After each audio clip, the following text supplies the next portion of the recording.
ויהי ביום השלישי בהיות הבוקר, ויהי קולות וברקים וענן כבד על ההר, וקול השופר חזק מאוד.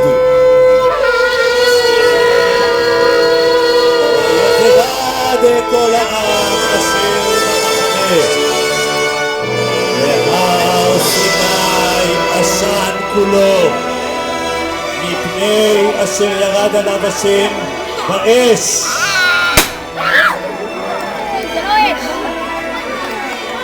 ויעל עשנו כאשן הכבשן, ויחרד כל ההר מאוד, ויהי כל השופר הולך וצודק, אשר ידבר והאלוהים יעננו בקול.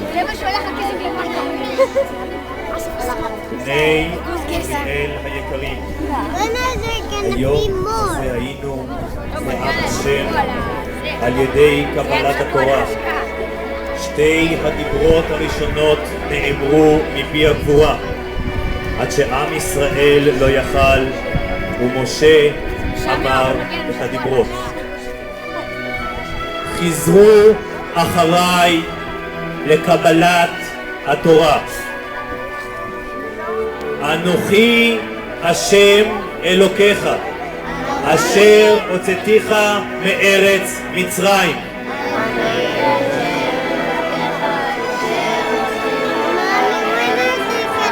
לא יהיה לך אלוקים אחרים על פניי.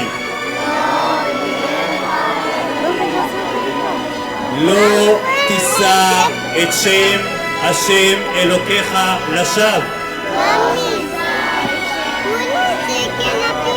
זכור את יום השבת לקדשו. כבד את אביך ואת אמך. לא תרצח. לא תנאף. לא תגנוב. לא תענה ברעך עד שקר. לא תחמוד. בני אריאל, חזרו אחריי, נעשה ונשמע.